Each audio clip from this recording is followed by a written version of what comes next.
Bonjour. Je vais faire un texte qui vient de Révélation.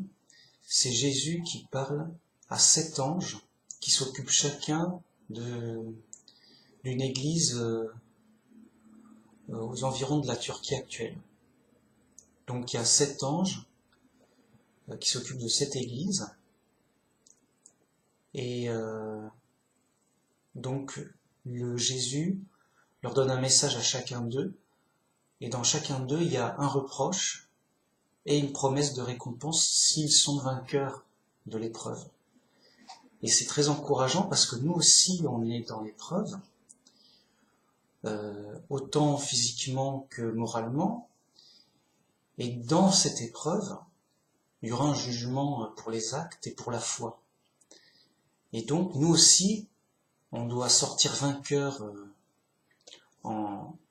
des difficultés de l'épreuve, en actes et en foi.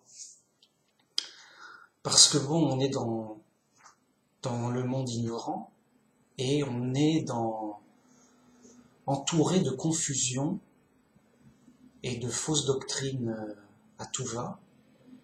Les gens sont à moitié fous, ils croient en un peu tout, quoi. Et vraiment, ce qui est dominant dans le christianisme, c'est la confusion. Donc, toutes les difficultés qui vont avec aussi.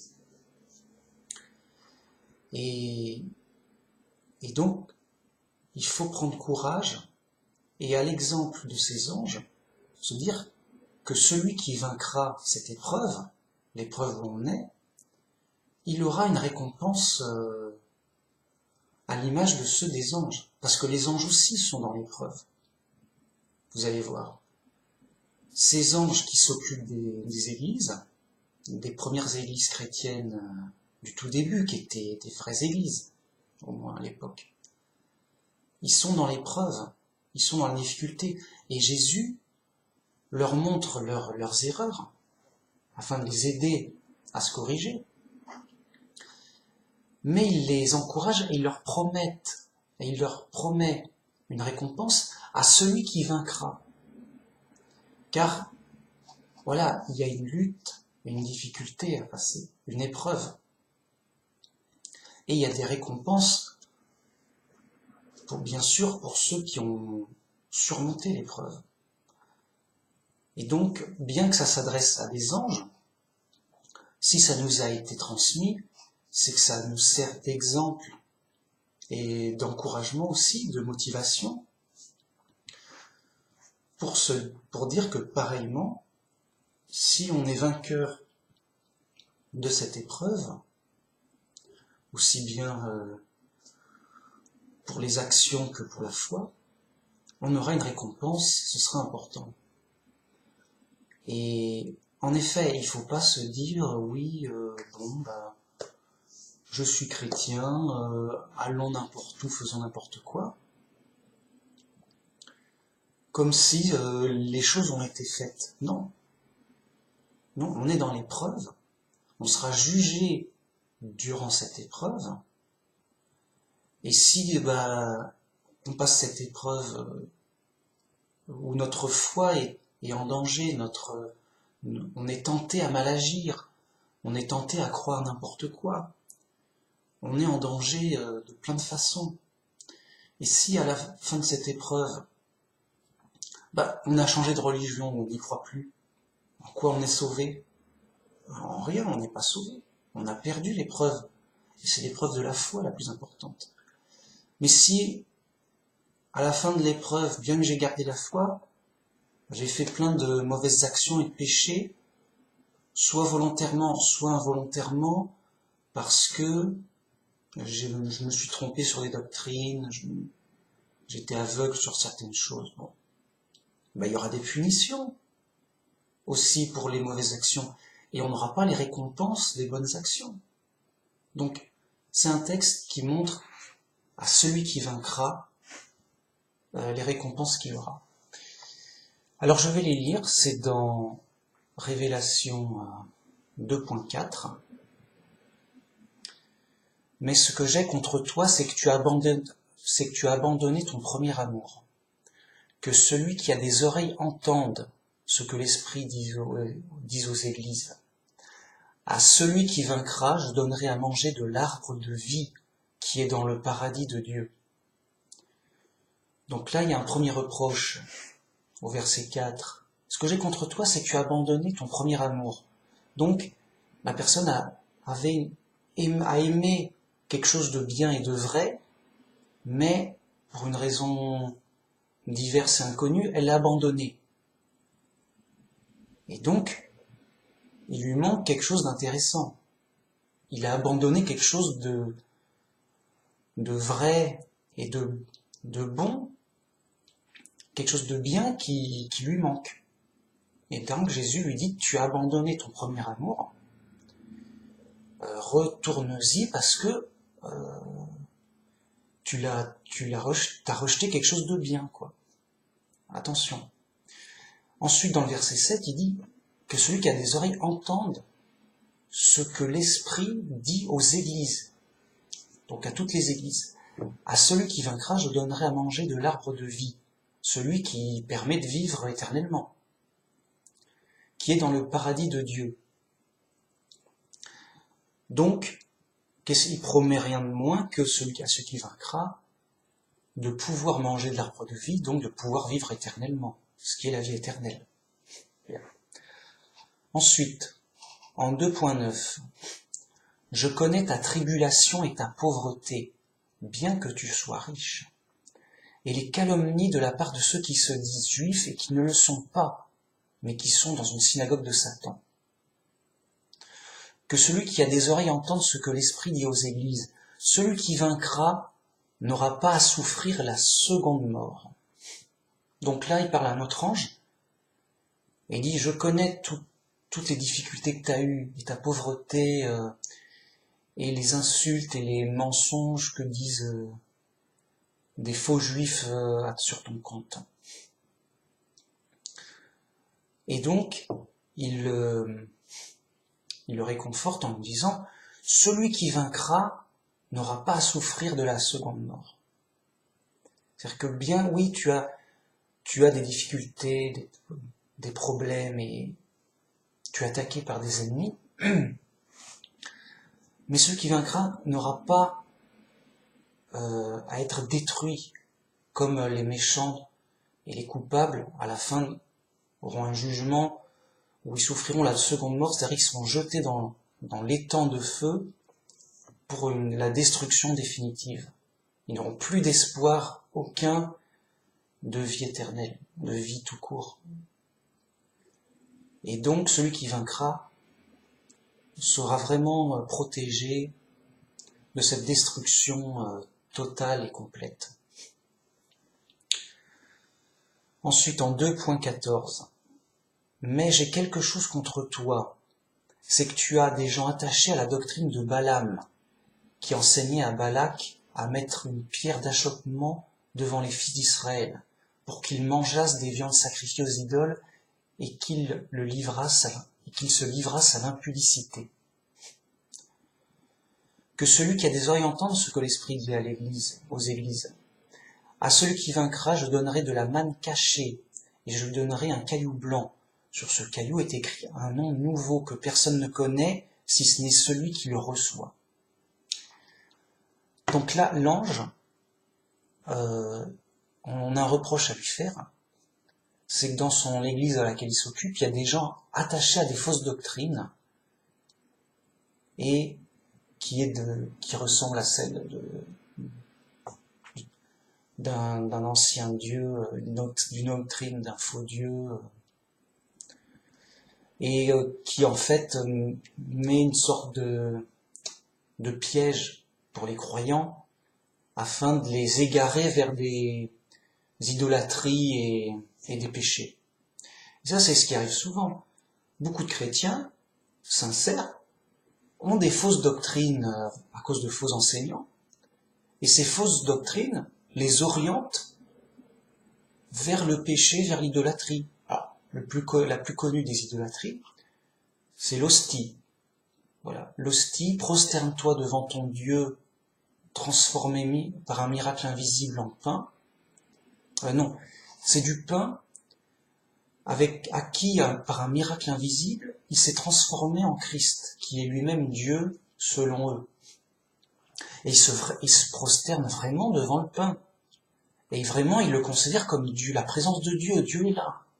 Oui, Dieu est là dans le pain. C'est Dieu, notre Dieu, c'est lui, ce bout de pain qu'ils doivent manger. Il se prosterne, il adore, il a l'adoration de l'hostie. Vraiment, c'est pas caché, c'est pas exagéré. Et donc, tous les catholiques se prosternent devant le bout de pain. Oh mon Dieu, adoration au vrai Dieu, adoration au vrai Dieu. Vous voyez bien qu'ils pensaient pas vouloir faire de l'idolâtrie, mais plonger dans des telles fausses doctrines tellement énormes du faux sur du faux, ils en viennent dans un piège à faire de l'idolâtrie complète et continuelle, en plus de tous les autres péchés. Donc, voilà le piège. Et à celui qui vaincra ces pièges, de fausses doctrines et autres, et tous les péchés, je donnerai de la manne cachée, c'est-à-dire une nourriture cachée, et je donnerai un nouveau nom que personne ne connaît, comme un mot de passe, un mot de code, qui permet d'être reconnu. Un nom, c'est pour être reconnu. Et donc, des avantages cachés, justement. Ensuite, 2.20. Mais ce que j'ai contre toi, c'est que tu laisses la femme Jézabel, qui se dit prophétesse, enseigner et séduire mes serviteurs pour qu'ils se livrent à l'impudicité et qu'ils mangent des viandes sacrifiées aux idoles. Donc ça, c'est un autre ange qui laisse une femme qui se dit prophétesse et donc qui enseigne des choses fausses. Déjà, une femme ne doit pas enseigner dans une église. Ensuite, elle amène à des faux enseignements pour détourner les gens.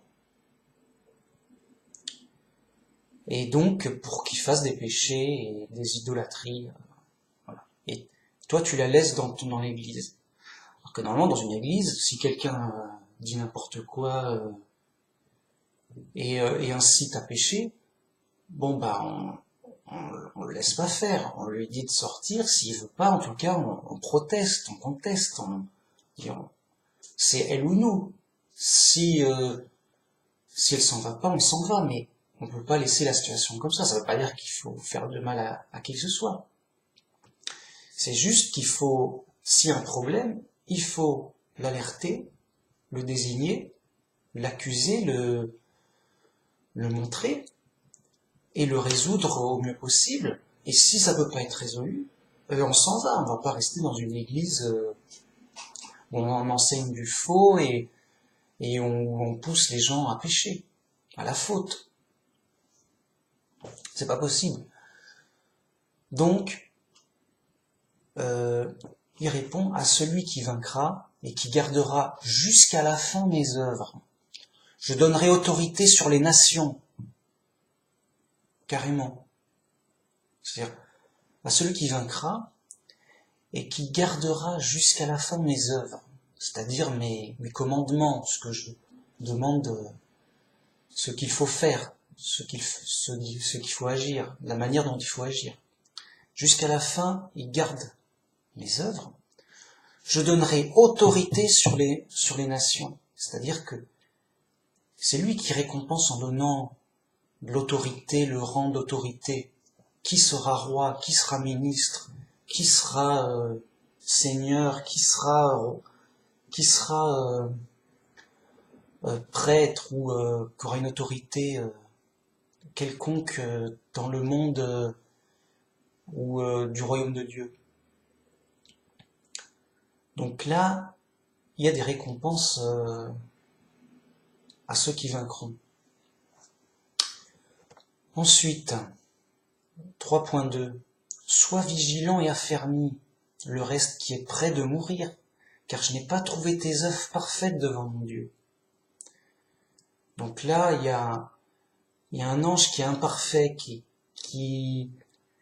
il s'affaiblit de jour en jour, légèrement mais sûrement.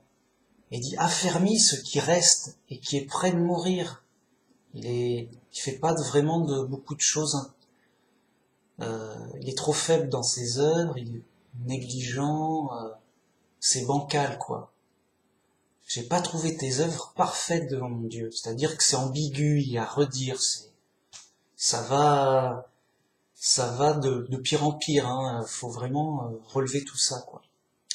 Et donc il est dit, celui qui vaincra sera revêtu ainsi de vêtements blancs. Je n'effacerai point son nom du livre de vie, et je confesserai son nom devant mon Père et devant les anges. Oui, parce que Jésus, il efface le nom du livre de vie de ceux qui renoncent à la vraie foi. C'est extrêmement grave. Et donc celui qui vaincra les épreuves et restera dans la vraie foi, il restera dans le livre de vie et il aura la vie éternelle quand même. C'est justement le jugement sur la foi, le livre de vie. Et je confesserai son nom devant mon Père et devant ses anges, c'est-à-dire qu'il aura de la notoriété, son nom sera connu, ce sera pas un chrétien anonyme, bon chic, bon genre, qui vit en touriste. Non, ce sera quelqu'un d'important, qui aura une réputation élevée, comme des chrétiens très impliqués, justement, très renommés, très méritants. Alors, 3.11, je viens bientôt, retiens ce que tu as afin que personne ne prenne ta couronne. Donc là, apparemment ça va bien, et il dit, retiens ce que tu as, reste comme tu es, c'est bon, et fais attention que personne ne prenne ta couronne, c'est-à-dire tes mérites, ta vraie foi, que garde bien solidement ce que tu as dans tes mérites, dans ta vraie foi, car je viens bientôt. Celui qui vaincra, je ferai de lui une colonne dans le temple de mon Dieu, et il n'en sortira plus. J'écrirai sur lui le nom de mon Dieu, qui est Jéhovah, et le nom de la ville de mon Dieu, qui est Jérusalem, de la nouvelle Jérusalem, qui descend du ciel, d'auprès de mon Dieu, et mon nom nouveau. Donc, cet ange parfait, méritant un bon élève, dit, c'est bon, reste, retiens bien ce que tu as, sois ferme sur tes mérites et accroche-toi bien à la vraie foi. Que personne ne prenne ta couronne, c'est-à-dire ton mérite éclatant. Car celui qui vaincra, il sera comme une colonne dans le temple, c'est-à-dire un élément important du temple de Dieu. Il n'en sortira pas. Et on écrira sur lui le nom de Dieu, c'est-à-dire qu'il sera vraiment prestigieux. Il y aura le nom de Dieu, le nom de la ville, la nouvelle Jérusalem, ce sera la nouvelle capitale du royaume de Dieu. Et mon nom nouveau, parce que Jésus aura un nom nouveau. Et il aura ce nom en plus. Donc est-ce que ce nom ce sera... Parce qu'il y a des prophéties qui disent qu'il sera appelé Emmanuel, ce qui veut dire Dieu avec nous. Donc il est possible que le nom nouveau de Jésus soit Emmanuel une fois qu'il gouvernera au ciel, enfin sur le royaume de Dieu. Et enfin le dernier, ainsi parce que tu es tiède et que tu n'es ni froid ni bouillant, je te vomirai de ma bouche. Oui, alors là c'est un ange qui est à moitié croyant, à moitié oui, très tiède, c'est-à-dire pas très impliqué. Oui, le christianisme c'est bien, mais bon, voilà, quoi, faut passer à autre chose. Tu sais, on sait pas comment le prendre. Pour moi, c'est la personne qui est à moitié croyant. Oui, je suis chrétien, mais bon, qu'est-ce qu'il y a à la télé ce soir, quoi? On va pas en faire un plat, quoi. Parce que tu n'es ni froid ni bouillant, je te vomirai de ma bouche. Là, il prévient. Sois au contraire glacial ou bouillant. C'est-à-dire, sois très impliqué, donc bouillant, très passionné par la bonne nouvelle, ou soit glacial, c'est-à-dire strict et froid c'est-à-dire quelqu'un de très strict sur la bonne nouvelle, qui laisse rien passer. Ah, celui-là, il est strict, il est implacable. Mais soit froid ou bouillant, vis-à-vis de la bonne nouvelle, vis-à-vis du Christ, vis-à-vis de de la foi. Sinon, je te vomirai de ma bouche. Sinon, je te rejetterai, quoi. Je te rejetterai comme un païen ou un publicain, un laïc, quelqu'un qui est pas vraiment chrétien, quoi. Voilà. Donc, nous aussi, quelqu'un qui est à moitié chrétien, on sait pas comment le prendre. Enfin, t'y crois pas, enfin, c'est important. Ouais, j'y crois sans y croire, enfin, à la fin, c'est énervant. Donc, soit il se décide, soit, bon, allez, va-t'en, va jouer ailleurs, quoi. Voilà, la chose est sérieuse, quand même. Et donc, quelle récompense on donnera donc à ceux qui vaincront? Ils disent, celui qui vaincra, je le ferai asseoir avec moi sur mon trône. Comme moi, j'ai vaincu et je me suis assis avec mon Père sur son trône. Et là, vous voyez l'importance, celui qui vaincra, il pourra s'asseoir avec Jésus sur son trône, c'est-à-dire avoir l'autorité, une autorité semblable à Jésus. C'est fort. De même que Jésus qui a vaincu, parce que Jésus était dans l'épreuve, il a souffert, il y avait toutes les influences, toutes les difficultés.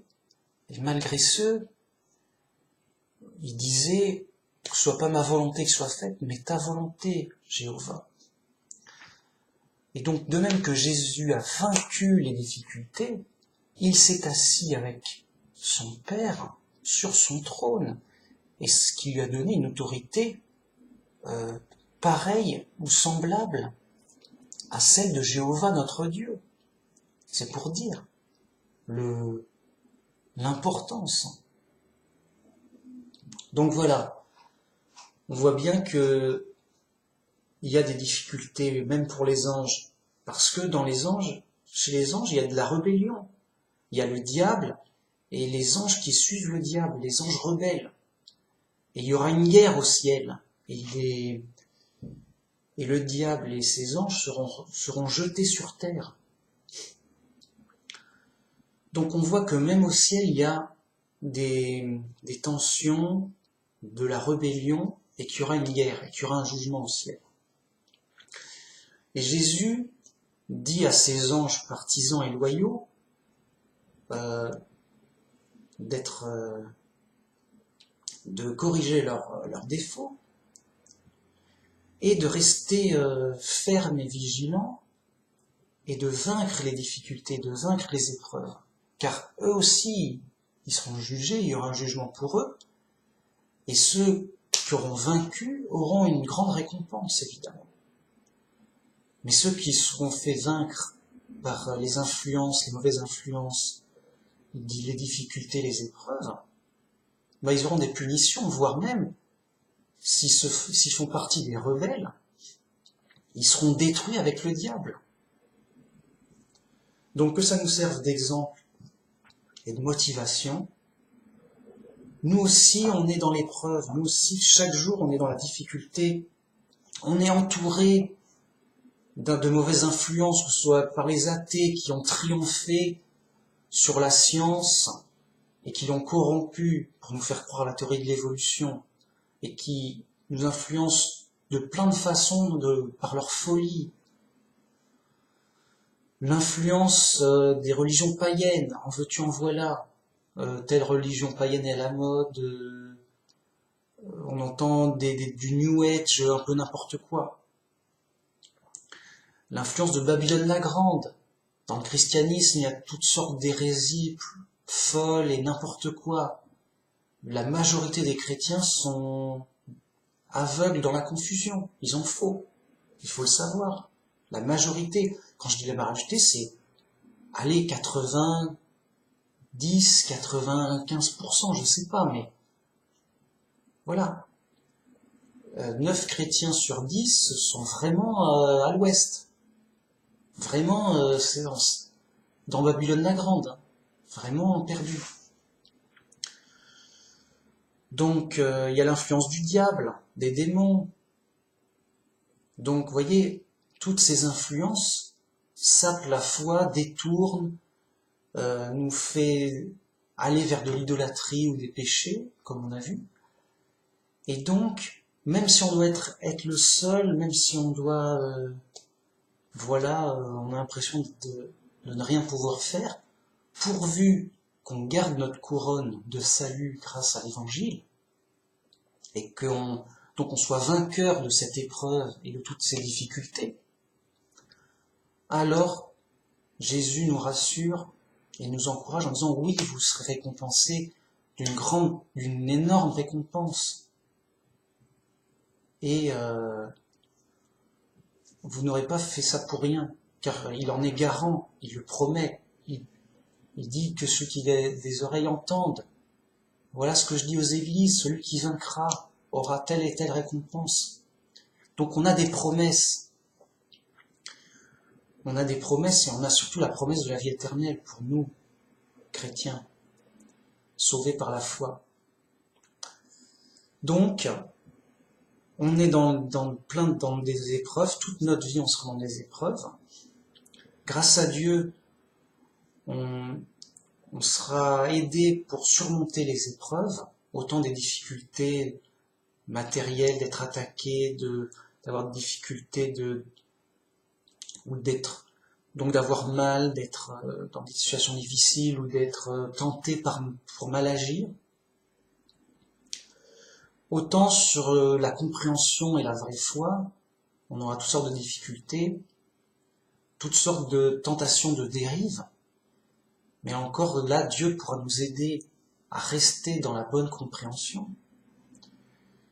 Parce qu'à la fin, il y aura un jugement sur les actes et sur la foi. Et donc, au jugement sur les actes, chaque chose qu'on aura faite aura une punition, une récompense. À cela près qu'il y aura aussi le pardon. Il y aura le pardon des péchés, autant que on pardonnera les péchés des autres. Donc il y aura aussi le pardon, mais il y aura à la base un jugement sur les actes. Et il y aura un jugement sur la foi, et comme c'est écrit, tous ceux qui n'auront pas leur nom écrit dans le livre de vie seront jetés pour la deuxième mort, dans le lac de feu, pour la destruction définitive. Donc, ce jugement sur la foi est le plus important, et c'est justement en ayant une pleine foi entière et vraie dans l'Évangile que notre nom est dans le livre de vie. Donc, le plus important, c'est la foi et de garder une pleine foi en étant très vigilant d'être conforme à la vérité de l'Évangile et non pas dans toutes sortes de dérives et d'hérésies à tout va. Donc là aussi, il faut vaincre. Il faut c'est bon, moi je crois en Jésus. Mais tous les faux chrétiens aussi, ils croient en Jésus. Mais un tel dit Jésus est le Père. Un tel dit Jésus est Dieu le Fils. Et pourquoi pas Jésus est une fourchette? Pourquoi pas Jésus est un vélo? À un moment, vous voyez que ça peut pas aller. Là aussi, il faut vaincre au niveau de la foi, parce qu'on a toutes sortes d'influences d'idées fausses en permanence qui viennent. Et elles sont majoritaires. Et nous, on a l'impression d'être le tout seul à dire, Qu'est-ce qui se passe? Je suis tout seul à dire que Jésus est le Fils de Dieu, et juste le Fils de Dieu. Enfin, c'est évident, mais j'ai l'impression de... Les gens sont fous, personne ne comprend. Voilà, c'est étonnant, ça surprend, mais il faut rester ferme et vigilant sur la Bible. Voilà, j'espère que ça vous a encouragé pour rester vainqueur malgré les épreuves de chaque jour difficiles. Et à la prochaine pour une autre vidéo. Merci, au revoir.